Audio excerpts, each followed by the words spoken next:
Hello दोस्तों, नमस्कार। स्वागत है आपका एक और नई वीडियो में। दोस्तों, आज हम आपको बताने वाले हैं म्यूचुअल फंड के फायदे और नुकसान के बारे में। दोस्तों, यदि आप म्यूचुअल फंड में एसआईपी या लमसम के माध्यम से इन्वेस्ट करना चाहते हो या आप इन्वेस्ट करने की सोच रहे हो तो आपको म्यूचुअल फंड के फायदे और नुकसान के बारे में ज़रूर पता होना चाहिए, नहीं तो आपका पैसा बर्बाद हो सकता है। दोस्तों, आज के इस वीडियो में हम आपको इन दोनों के बारे में डिटेल्स में कंप्लीट जानकारी देने वाले हैं। तो आइए दोस्तों, शुरू करते हैं आज की वीडियो। आइए दोस्तों, सबसे पहले समझते हैं म्यूचुअल फंड के क्या क्या फ़ायदे हैं। तो नंबर 1, छोटे पैसे से शुरुआत। म्यूचुअल फंड में आप 500 से भी एसआईपी की जा सकती है। यानी आप म्यूचुअल फंड में 500 से शुरुआत कर सकते हो। 500 तो ज़्यादा है। आप ऐसे ऐसे म्यूचुअल फंड हैं जिनमें आप मिनिमम एसआईपी 100 रुपये से भी चालू कर सकते हो। जैसे आपने देखा हो बहुत सारे एचडीएफसी के म्यूचुअल फंड हैं जिनमें आप 100 रुपये से एसआईपी हर महीने चालू कर सकते हो। तो दोस्तों, ये आपको फ़ायदा देखने को मिलता है। पॉइंट नंबर 2, शुरुआती निवेशकों के लिए बहुत अच्छा विकल्प है। यदि आप शुरुआत में म्यूचुअल फंड में इन्वेस्ट करना चाहते हो, नए नए म्यूचुअल फंड में आ रहे हो और आप इन्वेस्ट करना चाहते हो, तो ये ऑप्शन आपके लिए काफ़ी बेस्ट हो जाता है कि आप म्यूचुअल फंड में कम पैसों से शुरुआत कर सकते हो। Point number 2, professional management. पैसा एक्सपर्ट फंड मैनेजर मैनेज करता है जो रिसर्च एनालिसिस के आधार पर निवेश करता है। यानी तुम्हें खुद मार्केट को ट्रैक नहीं करना पड़ता। यानी आपको यदि ज़्यादा जानकारी नहीं है म्यूचुअल फंड की या स्टॉक मार्केट की, तो भैया आप म्यूचुअल फंड में कोई अच्छा सा म्यूचुअल फंड चुन करके और उसमें इन्वेस्ट कर सकते हो। अब जो आपका पैसा ना, वो फंड मैनेजर आपका पैसा यहाँ पे मैनेज करेगा। किस कंपनी में लगाना है, कैसे लगाना है, कब लगाना है, ये सारी एनालिसिस और रिसर्च फंड मैनेजर करते हैं, जो कि आपसे थोड़ा सा अमाउंट लेते हैं एक्सपेंस रेशियो के रूप में। तो ये आपको यहाँ पे काफ़ी बड़ा फ़ायदा मिल जाता है। आपको यहाँ पे ज़्यादा नॉलेज होने की कोई भी ज़रूरत नहीं है। Number 3, diversification. दोस्तों, म्यूचुअल फंड में यदि आप इन्वेस्ट करते हो तो भैया आपको ये सुविधा यहाँ पे मिल जाती है कि आपका पैसा एक कंपनी में ना लगकर भाई साहब 10 कंपनी, 50 कंपनी, 100 कंपनी, यानी आपका पैसा ग्रुप में लगाया जाता है। इसीलिए यहाँ पे रिस्क आपको बहुत कम देखने को मिल जाता है। आपने देखा होगा यदि आप किसी म्यूचुअल फंड में एसआईपी या लमसम के माध्यम से इन्वेस्ट करोगे ना, तो उस म्यूचुअल फंड का पैसा एक कंपनी में नहीं लगा होगा, 50 कंपनी या तो 100 कंपनी या तो 200 कंपनी, इस तरीके से लगाया जाता है। मान लो भविष्य में कोई एक कंपनी यहाँ पे नेगेटिव रिटर्न दे सकती है, लेकिन 50-100 कंपनी, सभी कंपनी यहाँ पे नहीं गिरेंगी। तो यहाँ पे आपको डाइवर्सिफिकेशन की सुविधा मिल जाती है। नंबर 4, लिक्विडिटी, पैसे निकालने की सुविधा। दोस्तों, म्यूचुअल फंड में यदि आप इन्वेस्ट करते हो तो भैया आपको पैसे निकालने की सुविधा मिल जाती है। आप अपने मोबाइल से इन्वेस्ट कर सकते हो और आप अपने मोबाइल फ़ोन से ही एक क्लिक में पैसा निकाल सकते हो कभी भी ज़रूरत पड़ने पर।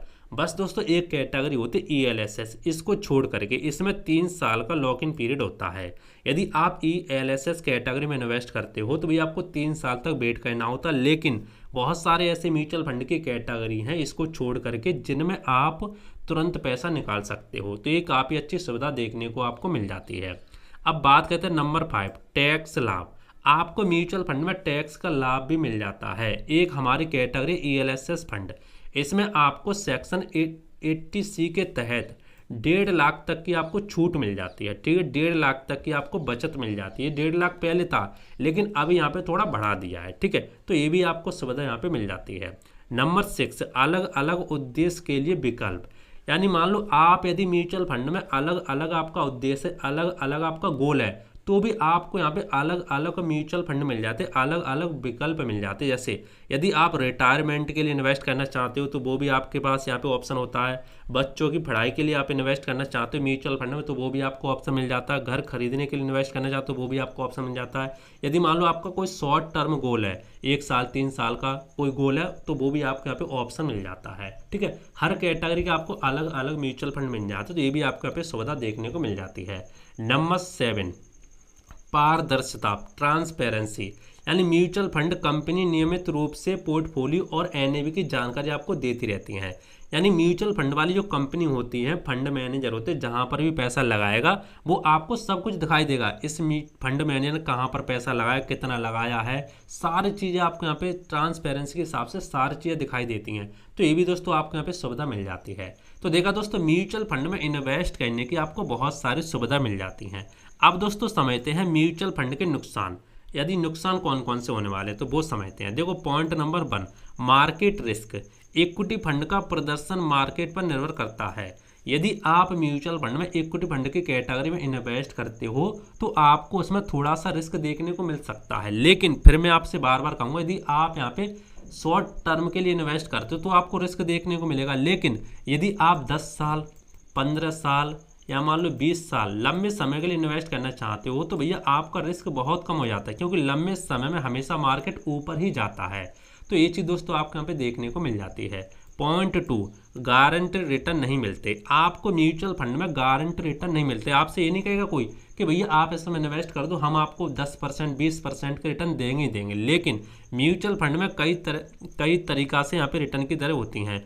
पिछले रिटर्न भविष्य की गारंटी नहीं होती। जैसे मान लो कोई म्यूचुअल फंड है, उसमें आपने देख लिया भैया पिछला रिटर्न यहाँ पे 2 साल में 5 साल में यहाँ पे 20% मिला हुआ तो आगे 20% मिलेगा, ये कोई गारंटी नहीं होती। म्यूचुअल फंड में आपको यहाँ पे कोई गारंटी नहीं देता, ये आपको यहाँ पे एक नुकसान देखने को मिल जाता है। लेकिन फिर मैं आपसे कहूँगा बार बार, यदि आप लंबे समय के लिए इन्वेस्ट करते हो ना तो भैया हम यहाँ पे मान के चल सकते हैं। जब आप इक्विटी फंड की कैटेगरी में इन्वेस्ट करते हो भैया आपको मिनिमम 12% से लेकर के आसानी से भाई साहब 15%, 16%, 17%, 18% तक रिटर्न आसानी से मिल जाता है। मैं आपको बहुत सारे ऐसे म्यूचुअल फंड दिखा दूंगा जिन्होंने यहाँ पे दिया है। और स्मॉल कैप कैटेगरी की बात करें तो भैया आपको 20%, 26% 10 साल के रिटर्न में आपको दिखा दूंगा। तो दोस्तों यहाँ पे मिनिमम 12% से लेकर के 18, 20, 25% तक आसानी से मिल जाते हैं। नंबर 3, खर्चा, एक्सपेंस रेशियो। दोस्तों देखो यदि आप म्यूचुअल फंड में इन्वेस्ट करना चाहते हो तो भैया आपको जो फंड मैनेजर होता है, आपका पैसा मैनेज करते हैं, उनको आपको यहाँ पे थोड़ा बहुत एक्सपेंस रेशियो देना होता है। इसका नेगेटिव पार्ट देखने को मिल जाता है, जैसे 1% हो गया, मान लो 2% हो गया, ज़्यादा से ज़्यादा, तो ये आपको देना होता है, जिससे नेट रिटर्न कम हो सकता है। नंबर 4, गलत फंड चुनने पर खतरा। यदि आपने कोई म्यूचुअल फंड यहाँ पे रिसर्च नहीं किया, रिसर्च किए बिना फंड चुनने से नुकसान हो सकता है। यदि मान लो आपने ऐसे ही अपने दोस्तों के कहने पर या मान लो अपने रिश्तेदारों के कहने पर उस म्यूचुअल फंड में पैसा डाल दिया, आपने अच्छे से रिसर्च नहीं किया, तो भैया आपको यहाँ पे जो रिटर्न मिलेंगे ना उसका खतरा हो सकता है, आपको कम रिटर्न मिलने के चांस हो सकते हैं। नंबर 5, शॉर्ट टर्म में रिस्क ज़्यादा है। मैंने क्या बोला था, शॉर्ट टर्म। यदि आप कम समय के लिए SIP या लमसम के माध्यम से इन्वेस्ट करते हो, कम समय की बात करते हो 1 साल से लेकर के 3 साल या 4 साल, यदि मान लो आप 1 साल से लेकर के 3 साल तक इन्वेस्ट करना चाहते हो तो भैया आपको म्यूचुअल फंड में इन्वेस्ट करना ही नहीं चाहिए। आपके लिए FD बेटर है। कम समय में आपको ज़्यादा रिस्क देखने को मिल सकता है, क्योंकि आपने देखा होगा 1-2 साल में लगातार मार्केट यहाँ पे नीचे भी गिर सकता है। लेकिन हम बात करें लंबे समय की, यदि आप 5 साल से ऊपर के लिए इन्वेस्ट करना चाहते हो तो भैया आपके लिए बेस्ट म्यूचुअल फंड रहने वाला है। आप इसमें इन्वेस्ट कर सकते हो, आपको रिस्क भी यहाँ पे कम देखने को मिलेगा। Number 6, lock in period. देखो ऐसे म्यूचुअल फंड की कैटेगरी बहुत सारी हैं जिसमें आपको 3 साल का लॉक इन पीरियड देखने को मिलता है। एक कैटेगरी हमारी ELSS, ठीक है, इसमें आपको 3 साल का लॉक इन पीरियड देखने को मिलता है। 3 साल से पहले आप पैसा नहीं निकाल सकते। यदि आप निकालना चाहोगे तो बहुत सारे यहाँ पे कुछ कंडीशन होती है, वो आपको फॉलो करनी होती हैं। तो यहाँ पे कुछ लॉक इन पीरियड का आपको सिस्टम देखने को मिलता है। तो देखा दोस्तों, आपको यहाँ पे कुछ जो भी यहाँ पे फायदे और नुकसान हमने आपको बता दिए। अब हम थोड़ा सा अपने निष्कर्ष बताते हैं। म्यूचुअल फंड एक बेहतरीन निवेश विकल्प है। अगर तुम लंबी अवधि 5 से 10 साल तक निवेश कर सकते हो तो आप इसमें कर सकते हो। रिस्क की बात करें, रिस्क को समझते हो, ठीक है, सही फंड चुनने के लिए रिसर्च करते हो, छोटे पैसे से शुरुआत, प्रोफेशनल मैनेजमेंट और डाइवर्सिफिकेशन इसके बड़े फायदे हैं। लेकिन मार्केट रिस्क और गारंटीड की कमी को नज़रअंदाज नहीं किया जा सकता, ठीक है। तो देखा दोस्तों, जो भी यहाँ पे हमारी ओपिनियन थी वो हमने आपको सारी बता दी। देखो मैंने आपको शुरुआत से बोला था, यदि आप यहाँ पे म्यूचुअल फंड में SIP लमसम के माध्यम से इन्वेस्ट करना चाहते हो तो वही, यदि आप यहाँ पे 5 से 10 साल के लिए इन्वेस्ट करना चाहते हो, 5 साल से ऊपर के लिए इन्वेस्ट करना चाहते हो, आपके लिए बेस्ट रहने वाला है। यदि आप यहाँ पे शॉर्ट टर्म के लिए 1 से 3 साल के लिए इन्वेस्ट करना चाहते हो तो आपके लिए बेस्ट ऑप्शन है ही नहीं। आप फिर यहाँ पे FD कर सकते हो, FD आपके लिए बेस्ट होने वाला है। तो दोस्तों उम्मीद करता हूँ आज के वीडियो आपको पसंद आया होगा। फिर भी दोस्तों यदि आपको कोई डाउट हो, कोई भी चीज़ आपको पूछनी हो तो आप नीचे कमेंट करके पूछ सकते हैं, मैं आपको रिप्लाई देने का जरूर कोशिश करूँगा। बाकी दोस्तों मिलते हैं इंटरेस्टिंग नई वीडियो में। तो जय हिंद, वंदे मातरम, बाय बाय।